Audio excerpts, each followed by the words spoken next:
On a l'impression de vivre un délire depuis 2-3 ans.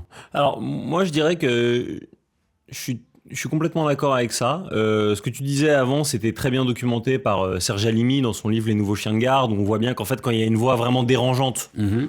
c'est-à-dire d'une gauche critique, pas juste une gauche acquise au marché, au néolibéralisme classique, mon programme n'est pas socialiste, le marché, l'État ne peut pas tout, etc., mais une voix un peu critique, elle était jamais invitée sur les grands médias à heure dominante. Et je veux dire, c'est pas être complotiste de dire ça. Je veux dire, est-ce que tu as déjà vu Bernard Friot Non. voilà. Bon, en revanche, tu vois Nicolas Bouzou, la destruction créatrice jusqu'à après-demain, quand bien même tu sais que Nicolas Bouzou, il a empoché 100 000 euros de Uber pour produire une étude qu'il est venu vendre sur les plateaux où il dit n'importe quoi. Je veux dire, en termes d'éthique, euh, je vais dire professionnel, parce que bon, je ne veux même pas dire universitaire, mais en tout cas professionnel, ça devrait le discréditer à jamais, il ne devrait plus avoir le droit de parler. Il continue à être invité sur tous les plateaux. Et Bernard Friot, on peut bien penser ce qu'on veut de sa pensée, mais enfin, elle est étayée, elle est solide, il y a des notes de bas de page, quoi. Donc ça, c'était le premier point vraiment très, très, très dérangeant, c'est qu'on faisait face à ce truc-là, on le sait. T'as raison, c'est qu'il y avait une lutte qui était inégale, il y avait une lutte qui était inégale dans les mots. Hein. On nous dit, mais alors est-ce qu'il ne faut pas baisser les charges? Et toi, tu dis, vous voulez dire les cotisations? Est-ce qu'il ne serait pas temps de céder sur les acquis sociaux? Vous voulez dire les conquis, parce qu'on s'est battu pour les avoir, etc. Donc bon, on sait qu'en gros, le climat dominant des médias était celui de la novlangue néolibérale, classique, etc. Et moi, il y a un tournant, alors j'ai pas de carbone 14 comme ça, mais que je daterais de 2016, avec le triptyque victorieux Brexit, première victoire de Donald Trump, puis victoire de Bolsonaro, où il y a eu la profession. Pourquoi est-ce que je prends ces trois batailles? Parce que ces trois batailles, elles ont été analysées dans un livre de Théo Bourgeron et Marie-Hélène Binquet qui s'appelle La finance autoritaire, où elles ont analysé qui finançait ces campagnes d'extrême droite. Et en fait, t'avais les néolibéraux classiques, Goldman Sachs, tu vois, enfin les grandes banques, les grandes institutions qui soutenaient effectivement le Remain, Fernando Silva et Hillary Clinton. Et en fait, les gens qui ont commencé à défendre ces extrêmes droites, ces modèles beaucoup plus agressifs, sont des fonds. Donc des fonds de pension, des fonds cachés, souvent aux États-Unis par exemple l'argent des frères Koch, donc le Cato Institute, etc., des libertariens très très vénères, et qui ont dit en fait là voilà, ce consensus néolibéral un peu mou où juste on paye un peu moins d'impôts et les riches sont un peu plus riches, ça nous suffit plus. Maintenant qu'on a vraiment battu le communisme, on veut aller beaucoup plus loin. On veut la mort des grèves, on veut la mort des syndicats, on veut la mort de l'égalité, tu vois. Donc ça, c'est le tournant qu'on a avec Trump en ce moment. L'égalité, c'est fini, les politiques d'inclusion, les trucs sur les minorités, fait chier. Ouais. Et on commence à avoir la même en France. Et donc effectivement, tu as cette espèce de surenchère gigantesque. Et t'es là, genre, les gars, nous, on vous demandait déjà un rééquilibrage, on l'a plus. Et en plus, vous faites maintenant des débats complètement délirants où la rationalité a peu de prise. Et pour revenir exactement sur ce que tu disais, pour moi, le fait paroxystique de tout ça, ça a été les débats autour de la réforme des retraites à 64 ans. Ouais. Bon, en fait, c'est très clair. Entre le début et la fin de l'examen de la réforme, la popularité de la réforme perd plus de 20 points. C'est-à-dire que déjà, quand Macron dit vous allez bosser jusqu'à 64 ans, sans aucune compensation de pénibilité, c'est-à-dire que les gens qui ont des métiers vraiment très très durs, où ils portent des trucs, etc., et contrairement à ce que les gens croient, la pénibilité augmente en France. Il y a de plus en plus de gens qui sont en horaire décalé, de nuit ou avec du bruit, etc. Bon, t'avais 90% des salariés qui étaient contre. Où étaient ces 90% sur les plateaux télé? Je veux dire, en fait, à part l'honorable, l'estimable Michael Zemmour, qui en l'occurrence n'a pas un métier pénible, il est économiste, mais il avait un métier pénible parce qu'il allait discourir avec plein de types d'extrême droite, où était l'équilibre des forces en présence sur les plateaux? Il n'y avait pas. Il y avait Michael Zemmour, de temps en temps, on nous sortait Sophie Binet, mais les 90% avaient disparu du consensus politique et la rationalité avait disparu. Alors, tu vois, je suis complètement d'accord avec ce que tu disais avant, dans le sens où les médias reflétaient pas déjà effectivement les aspirations profondes. Moi, je me souviens très bien, donc toi, tu étais trop jeune, mais le 29 mai 2005, quand il y a eu le référendum sur la Constitution européenne, le non l'a emporté à la stupéfaction des éditorialistes qui, à 90%, étaient pour le oui. Ouais. Moi, j'ai voté non. Donc, j'étais à l'aise. Mais non, mais en fait, moi, c'est mon éveil vraiment à la politique parce que je dis, mais c'est pas juste. Enfin, il y a des gens qui ont bossé là-dessus. J'étais abonné au Monde Diplo. Je dis, non, mais il y a d'avoir plein d'arguments pour être contre ce texte. Et je les voyais jamais à la télé. Ouais. Jamais, jamais. Ouais. C'est très énervant. Et là, pour les retraites, j'ai revécu ce truc. En plus, j'allais dans la rue en manif. J'ai l'impression qu'on était quand même beaucoup à être très, très énervés. Et T'allumes CNews et t'entends, bah oui, mais il faut faire des efforts, il y a la dette, comment on va rembourser, il n'y a pas d'argent magique, etc. C'est très énervant, quoi. Vraiment, Ouais. ça abîme. Malheureusement, l'extrême droite est un meilleur réceptacle politique, enfin, électoral des colères que la gauche. C'est pour ça que la gauche, on est doublement perdant. C'est-à-dire que c'est nous qui descendons, c'est nous qui faisons le boulot de déconstruction du texte en disant voilà pourquoi ça va pas. Et derrière, c'est l'extrême droite qui tire les marrons du feu quand il y a la désolution. C'est vraiment désespérant, quoi. Et en fait, j'ai une hypothèse sur pourquoi ça fait aussi bon ménage, les milliardaires et l'extrême droite. Alors, il y en a, je sais ça a été très étudié, mais juste sur ce cas de l'information, c'est votre livre qui m'y a fait penser. Si 100% des médias appartenaient à des milliardaires, est-ce qu'on serait encore en démocratie? Il y a plus de service public? Non. Ah non, on n'est plus en démocratie. Ouais, c'est ça. Alors, à l'intérieur de ces milliardaires, je cherche absolument pas à sauver Xavier Niel. Il a été poursuivi pour proxénétisme. Il y a 60 articles de Mediapart sur les conditions de travail épouvantables qu'il y a chez Free. Il est dans les Panama Papers. Il est milliardaire, quoi. Oui, non, mais oui, là, un milliardaire honnête, ça n'existe pas.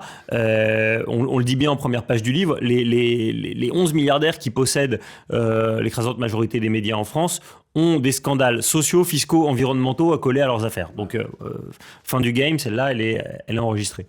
Néanmoins, tu peux être un milliardaire et accorder plus ou moins d'indépendance à tes médias. Ça peut exister. Dans le cas de Niel, c'est pas que lui le veut, mais c'est que le journal Le Monde a mis un système en place avec une société des lecteurs qui est présidée par Julia Cagé, qui est très puissante et qui peut décider qui va devenir directeur. Le problème, c'est quand vraiment le milliardaire rachète son média et va au bout de sa logique de domination et de contrôle. Juste un exemple, Jeff Bezos, dont on n'a pas encore parlé, donc le fondateur d'Amazon, parfois l'homme le plus riche du monde, parfois c'est Musk. En ce moment, Musk, comme il dit beaucoup de conneries, il est moins riche. Bezos avait racheté le Washington Post, institution américaine. Ça avait fait grincer des dents et tout d'un coup, en fait, il avait endormi tout le monde. Le Post est redevenu un très très bon journal. Il avait mis de l'argent, il faisait des enquêtes de qualité, etc. On s'est dit, mais en fait, vous voyez, c'est bien la preuve qu'il n'y a pas de problème à avoir un milliardaire et avoir des enquêtes de qualité. Il y avait peu d'enquêtes sur Amazon, mais sinon, c'est un journal clean. Et en fait, l'an dernier, ils ont fini par refuser de prendre position, ce qui signifiait soutenir Trump. Et ensuite, ils ont viré un dessinateur qui a fait un dessin parodique de Donald Trump et des grands donateurs. Ils ont trouvé que c'était une insulte. Ensuite, ils ont viré le responsable des pages opinion parce qu'il mettait trop de place aux liberals, ce qui signifie là-bas aux gens de gauche. Et donc, bon, si tu n'as pas de garde-fou, évidemment, et qu'un milliardaire se comporte vraiment comme un propriétaire, là, c'est très dangereux. C'est-à-dire, pour reprendre ta question, si tous les milliardaires faisaient ce que fait Vincent Bolloré, c'est sûr qu'on n'est plus en démocratie. Même sans aller jusqu'à Bolloré. On revient dans le livre sur l'histoire de Martin Bouygues, une émission qui, a priori, n'est pas la plus mordante et critique du PAF, qui était quotidien de Yann Barthès, qui à l'époque s'appelait peut-être autrement, mais enfin bon, Yann Barthès avait dans ses équipes une jeune femme qui s'appelle Valentine Auberti, qui depuis est journaliste sur Mediapart, et Auberti avait enquêté sur des ventes de Rafale par la France, et en fait, TF1 a décidé d'étouffer l'affaire. Et donc là, t'es plus en démocratie. Et en fait, c'est Ariane Lavrieux et Disclose qui ont fini par révéler l'affaire avec beaucoup d'emmerdes pour cette journaliste. Mais évidemment, oui, non, tu serais plus en démocratie et tu serais encore moins en démocratie s'il n'y avait pas de contrepoids public, quoi. Mais sans contrepoids, juste des médias de milliardaires, en fait,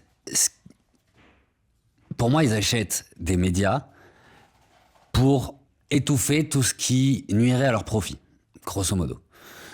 C'est-à-dire, l'écologie, c'est quand même emmerdant quand on fait de l'industrie. L'écologie, c'est leur kryptonite. Et les droits sociaux, les hausses de salaire, les charges, tout ça, les hausses des impôts sur les grandes fortunes, grosso modo, c'est la bataille idéologique de base. C'est là où ils sont tous d'accord, parce qu'ils sont pas tous aussi radicaux que Bolloré, mais ils sont tous d'accord sur cette base-là. Tu l'as vu en 2024, hein. En 2024, après la dissolution, ils ont tous pris position à des moments ou à d'autres, et ils ont tous dit, en fait, le programme du NFP, du Nouveau Front Populaire, est une dinguerie. Et il y a même eu une citation de Xavier Niel, pour une fois, je vais aller... Là, ce coup-ci, on va pas le défendre, il avait dit « C'est dingue, les programmes économiques sont insoutenables, là, donc il y a plus que Bardella. Et d'ailleurs, celui de Bardella est beaucoup plus sensé que celui du Nouveau Front Populaire. » Donc, il dit, oui, d'accord. Il y a que Bardella qui semble penser au patron, quoi. Ouais, voilà, Bardella. Ben, non, mais bon, voilà, Rodolphe Saadé aussi, patron de CMA CGM, propriétaire de BFM, RMC, et qui vient de racheter le média Brut. Nous dit lui aussi que, oui, parce que Brut, il y a beaucoup de ce qu'on appelle de brand content, donc de contenus qui sont faits pour des boîtes. Donc tu vois, c'est ce que je disais au début, c'est que ça permet d'augmenter ton influence, parce qu'en plus, bon voilà, s'il y a des grosses boîtes qui veulent faire du biz avec CMA, CGM pour faire leur transport, il n'y a pas de souci, on est ouvert. Rodolphe Saadé aussi, il a très souvent publiquement pris la parole pour dire les hausses d'impôts des plus riches ou les taxes sur les super profits, c'est inacceptable. Et c'est là où tu as raison, c'est qu'ils ont un tout petit socle commun, parce qu'après ils ont des divergences. Il y en a qui sont homophobes, il y en a qui sont foot, qui sont homophiles, ou etc. Mais en revanche, l'impôt, les droits sociaux, la grève et l'écologie, ça c'est... Ouais, voilà, c'est ça. Et ça se télescope avec le programme de l'extrême droite. Ouais, oui, parce qu'en fait, on a toujours dit, mais non, mais l'extrême droite, c'est honteux pour les patrons ils aiment pas ça, etc. Et ça a été vrai, hein. Je veux dire, Laurence Parisot, qui était la patronne du MEDEF, elle attaquait l'extrême droite. Aujourd'hui, Patrice Martin, le patron du MEDEF, a lui-même dit les programmes du RN et du NFP sont dangereux pour la France, et celui du NFP, il est encore plus. Tu vois, et ça, c'était l'an dernier. C'est-à-dire qu'il sentait Mais je pense qu'aujourd'hui, il irait encore plus loin. En fait, les masques sont tombés. Tu vois, Laurent Alexandre, le patron de Doctissimo, avoue qu'il conseille Jordan Bardella sur l'IA. Tu as beaucoup de grandes fortunes qui commencent à dire que c'est complètement compatible.